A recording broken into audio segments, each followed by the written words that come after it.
রিয়া একজন কর্মজীবী নারী গভীর রাতে ল্যাপটপে কাজ করছেন।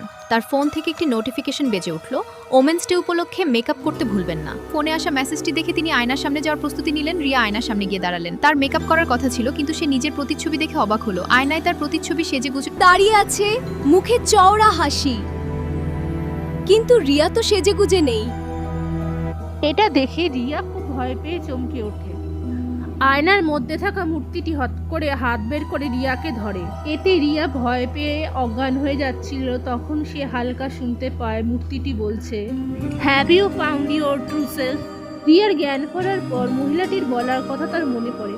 আস্তে আস্তে সে যখন আয়নার দিকে তাকায় তখন দেখতে পায় সে নিজেকে যেমন আছে সেরকমই দেখতে পাচ্ছে।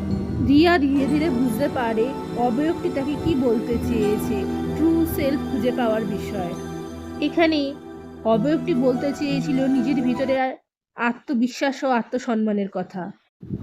ইন্টারন্যাশনাল ওমেন্স ডে উপলক্ষে আপনাদের সকলকে বলতে চাই, এই ছোট্ট গল্পটির দ্বারা নিজের আসল রূপকে খুব চেনা দরকার এবং তাকে সম্মান করা দরকার।